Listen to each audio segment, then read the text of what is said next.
Hello बच्चों। बच्चों अगर नीट का क्वेश्चन पेपर हार्ड आया तो फिर हमारी क्या प्लानिंग रहेगी? इस क्वेश्चन का आंसर करने से पहले ये जानना जरूरी है कि हम डिसाइड कैसे करेंगे कि क्वेश्चन पेपर का लेवल क्या है। हम इंडिविजुअल बेसिस पर कैसे डिटरमाइन करेंगे कि क्वेश्चन पेपर जो है वो डिफिकल्ट है, इजी है या फिर मॉडरेट है। उसके लिए कुछ चीजें जानना जरूरी है। आपको पहले से चीजों को लेकर प्रिपेयर्ड रहना होगा, आपको तैयार रहना होगा, मेंटली आपको प्रिपेयर्ड रहना होगा कि हमें हर सिचुएशन को हैंडल कैसे करना है। तो देखिए, अगर हम डिफिकल्टी लेवल की बात करें कि हम कैसे डिटरमाइन करें कि क्वेश्चन पेपर का लेवल क्या है, कि सर क्वेश्चन हो रहे हैं तो इजी है, नहीं हो रहे तो मुश्किल है, ऐसा नहीं होता है। कई बार ऐसा होता है कि सिर्फ हमसे ही नहीं हो रहे होते। ओवरऑल अगर आप देखेंगे तो आप इसकी इसकी शुरुआत करें आप अपने स्ट्रॉन्गेस्ट सब्जेक्ट से। ठीक है, स्ट्रॉन्गेस्ट सब्जेक्ट का मतलब अगर आपको क्वेश्चन करते टाइम ज्यादा मुश्किल लग रहा है, वो जैसे बायोलॉजी लगभग लगभग बच्चों का स्ट्रॉन्ग होता है, लेकिन आपको उसकी ऑप्शन जो है वो रीडिंग में ज्यादा टाइम लग रहा है, ऑप्शन बड़े टिपिकल टाइप से क्रिएट करे हुए हैं, इस तरह से फ्रेम किया हुआ है कि उनको समझने में दिक्कत आ रही है, तो वो पेपर मुश्किल है। अगर आपने पहले फिजिक्स उठाई है तो फिजिक्स का पेपर जो है या केमिस्ट्री का पेपर, उसके अंदर लेंथी कैलकुलेशंस हैं, डीप कॉन्सेप्ट मांग रहा है। वो जो जनरल आपने आज तक मॉक टेस्ट में जो चीजें प्रैक्टिस करी थी उस तरह की चीजें आपको वहां पर नहीं दिखाई दे रही है, विच मीन्स क्वेश्चन पेपर का लेवल बहुत अच्छा है। फिर इसके अलावा आपको क्या क्या हिंट मिलेंगे? इसके अलावा आपके ऑप्शन, जैसा मैंने बताया कि ऑप्शन जो होंगे बहुत कंफ्यूजिंग टाइप के, या फिर कैलकुलेशन के अंदर जो आंसर आ रहे हैं वो बहुत क्लोज आंसर्स आ रहे हैं। ठीक है, आपको अपने आसपास भी, ऐसा तो नहीं कि अपन किसी से पूछ सकते हैं, बट जनरली आपको अपने आसपास के माहौल से पता चल जाएगा कि भाई मुद्दा तो बाकियों के लिए भी मुश्किल ही है, इतना तो इजी नहीं लग रहा। वो माहौल होता है ना, उस सराउंडिंग महसूस हो जाती है। फिर इसके अलावा अगर अपन देखें तो जब एनसीईआरटी बेस्ड जो क्वेश्चन फ्रेम किए गए हैं, या फिर जो एनसीईआरटी बेस्ड ऑप्शन है, मोस्टली एनसीईआरटी बेस्ड ही रहते हैं, बट फिर भी उनके अंदर आपको कॉम्प्लिकेटेड फ्रेमिंग दिख रही है। कुछ फैक्ट्स और डायग्राम इस तरह से फ्रेम किए गए हैं कि जो इजीली हैंडल नहीं हो रहे हैं। या फिर सबसे जरूरी चीज कि जितना आज तक आपने प्रैक्टिस किया था, जो आपने मॉक टेस्ट की प्रैक्टिस करी थी, उनमें आप जिस सब्जेक्ट को जितने टाइम फ्रेम में पूरा कर रहे थे उससे ज्यादा टाइम लग रहा है आपको।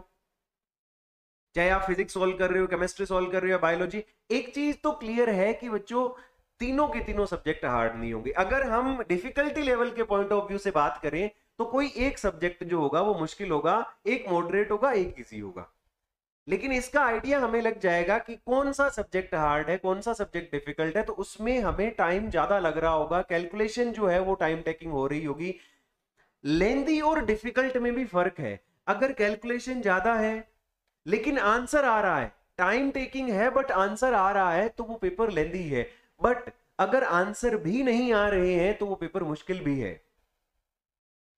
और ऐसा कई बार सीरीज वाइज होता है कि 2 3 4 5 क्वेश्चन एक जैसे ही आ गए, एक साथ ही आ गए, तो हम पैनिक कर जाते हैं। कई बार ऐसा होता है कि हर 3 4 क्वेश्चन के बाद में एक ऐसा सवाल आएगा जो मुश्किल लगेगा।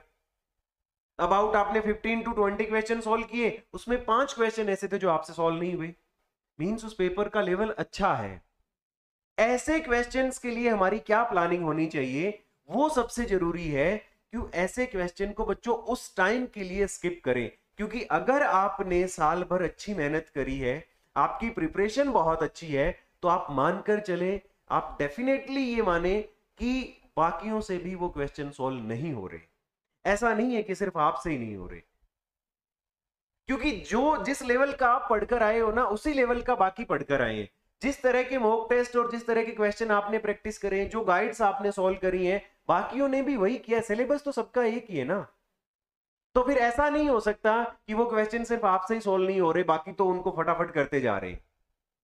ऐसे क्वेश्चन को स्किप करना बहुत अच्छा रहेगा। बहुत अच्छा इसलिए रहेगा क्योंकि अगर आपने वो क्वेश्चन छोड़ दिए तो आप बाकी क्वेश्चन को टाइम दे पाएंगे, सॉल्व कर पाएंगे। हो सकता है कि ऐसे 5 6 क्वेश्चन ही हो, सारा पेपर तो होने से रहा, आपने उन 5 क्वेश्चन पर टाइम ज्यादा लगा दिया, तो जो इजी क्वेश्चन होंगे वो भी रह जाएंगे आपके। तो यहां समस्या हो जाती है कि हम जो कॉन्सेप्चुअल चीजें होती हैं, या फिर हम देखें कि जिन क्वेश्चंस के अंदर अनयूजुअल या कॉम्प्लिकेटेड फ्रेमिंग होती है, उनके अंदर अगर अपन ज्यादा टाइम लगा देते हैं तो फिर जो इजी क्वेश्चन होते हैं वो हमारे रह जाते हैं। तो हमें ये डिसाइड करना होगा सबसे पहले कि क्वेश्चन पेपर का डिफिकल्टी लेवल क्या है। अगर वो मुश्किल है तो आप स्किप करें क्वेश्चंस को, ठीक है।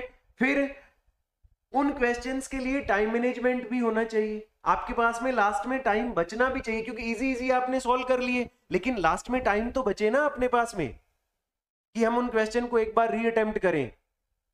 ऐसा नहीं करना है कि क्वेश्चन मुश्किल था 5 मिनट उस पर लगा दिए और फिर छोड़ दिया।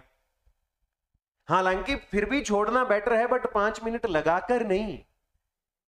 आपको देखते ही सवाल की औकात पता चल जाएगी, खुद की भी पता चल जाएगी कि ये क्वेश्चन जो है वो अपने से हिलेगा कि नहीं हिलेगा। आपको लग रहा है कि इस क्वेश्चन में अपनी पार नहीं पड़ेगी, तो भैया जी उससे आगे बढ़ो।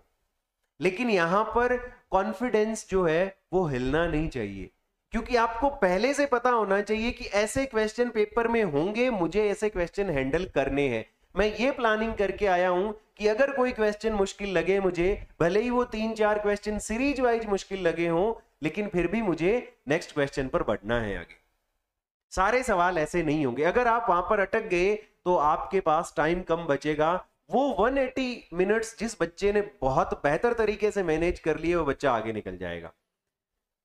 तो डिफिकल्ट पेपर में आपको अटेम्प्टिंग बढ़ाने की बजाय एक्यूरेसी पे ध्यान देना चाहिए। स्पेशली फिजिक्स केमिस्ट्री में आप 40-42 ही सॉल्व करें भले ही, लेकिन वो सही करें। उसके लिए जरूरी होगा कि आप क्वेश्चंस को, जो मुश्किल क्वेश्चंस हैं, उन्हें स्किप करें, ताकि आप 45 तक पहुंच तो पाए, पहले से ही आप फंस कर नहीं रह जाएं। ठीक ऐसा ही बायोलॉजी में, मान लो कि बायोलॉजी का पेपर लेंदी आया, मुश्किल तो नहीं होगा बायो का, बट अगर पेपर लेंदी हुआ, बच्चे जनरली ये मान के चलते हैं कि 40 मिनट्स के अंदर हम बायो का पेपर सॉल्व कर लेंगे। लेकिन अगर आपको 1 घंटा बायोलॉजी में सॉल्व करने में लग गया, तो आप पहले से ही ये सोचने लग जाते हैं कि यार अब तो 2 ही घंटे बचे, कब फिजिक्स करूंगा, कब केमिस्ट्री करूंगा, ओमार भी फिलअप करनी है मुझे। तो आप मान के चले अगर बायो का पेपर लेंदी आया तो फिजिक्स और केमिस्ट्री के पेपर आसान होंगे। अगर वो भी मुश्किल हुए तो तुम्हें फिर एक्यूरेसी पे ध्यान देना है, स्पीड पे ध्यान नहीं देना, क्योंकि अगर आप ज्यादा सही करके आएंगे तो आप आगे निकल जाएंगे। क्योंकि जो बच्चा हड़बड़ाहट में पेपर अटेम्प्ट करेगा वो गड़बड़ करके आएगा पक्का। उसके नेगेटिव ज्यादा होंगे तो वो आपसे पीछे रह जाएगा, भले ही उसने अटेम्प्ट ज्यादा किए। समझ रहे हैं बात आप? तो आपको सबसे पहले देखना है, भले ऐसा नहीं कि पूरा पेपर ओवर, आप एक बार सॉल्व करना स्टार्ट करेंगे। जैसे ही आप बायोलॉजी सॉल्व करना स्टार्ट करेंगे तो आपको बायोलॉजी का पता चल जाएगा कि बायो कैसी आई है, आप कर लें इजीली, ठीक है, ओके देन। अब उस समय के लिए आप सिर्फ बायो पर ही फोकस्ड रहें। उसके बाद जब आप केमिस्ट्री सॉल्व करना स्टार्ट करेंगे तो आपको केमिस्ट्री का आइडिया हो जाएगा कि केमिस्ट्री का डिफिकल्टी लेवल क्या है। अगर वो भी इजी टू मॉडरेट है, देन उसी पेस में चलने दें। आप टाइम का ध्यान रखें, भी टाइम का ध्यान रखें आप कि आपको कितना टाइम लग रहा है उसके अंदर। अगर एवरेज टाइम लग रहा है कोई 4-5 मिनट 10 मिनट का कोई फर्क है तो वो एडजस्टेबल है, कोई बहुत ज्यादा डिफरेंस नहीं है। ये थोड़ा स्ट्रेस की वजह से भी हो जाता है। फिजिक्स स्टार्ट करी, फिजिक्स के अंदर जिस तरह से आपको फील हुआ कि इजी है, मॉडरेट है, डिफिकल्ट है, उस हिसाब से आप क्वेश्चंस पर डिसीजन लेते जाएं। तो आप इन चीजों के लिए पहले से मेंटली प्रिपेयर रहें कि पेपर का लेवल क्या रहेगा। अगर सारा पेपर ही इजी है तो ओवर कॉन्फिडेंस नहीं करना, आपको इस चीज में नहीं चले जाना है, बहुत ज्यादा ओवर कॉन्फिडेंट नहीं हो जाना है कि यार आज तो मजा आ गया, पेपर फोड़ देंगे। भैया सारे ही तैयारी करके आए हैं, सब फोड़ने के लिए आए हैं। जिसने पढ़ा है वो सही करके जाएगा। तो इजी वाले केस में तो ओवर कॉन्फिडेंट नहीं होना है, सिंपल सी बात है। सॉल्व करते जाना है और थोड़ा अवेयर रहना है, क्योंकि जो इजी लग रहे होते हैं ना वो इतने इजी होते नहीं है, थोड़े ट्रिकी टाइप के क्वेश्चंस होते हैं। इजी टू मॉडरेट वाले के अंदर आपको कुछ क्वेश्चन हो सकता है स्किप करने पड़े, वो आप अपने टाइम मैनेजमेंट के अकॉर्डिंग उसके लिए प्लानिंग रखें। मेन मुद्दा है डिफिकल्टी लेवल पर। उस समय अपने आप को जिस बच्चे ने कॉन्फिडेंट रख लिया, जिस बच्चे ने बेहतर तरीके से मैनेज कर लिया, वो बच्चा आगे निकल जाएगा। तो आपको तीनों तरह की सिचुएशन के लिए पहले से प्रिपेयर रहना है। आपके पास एक फुल प्रूफ स्ट्रेटजी होनी चाहिए कि मुझे एग्जाम को हैंडल कैसे करना है। होपफुली बच्चों आप बहुत अच्छा करके आएंगे। Wish you all the best बच्चों, लगे रहो, बी कॉन्फिडेंट, स्टे ब्लेस्ड।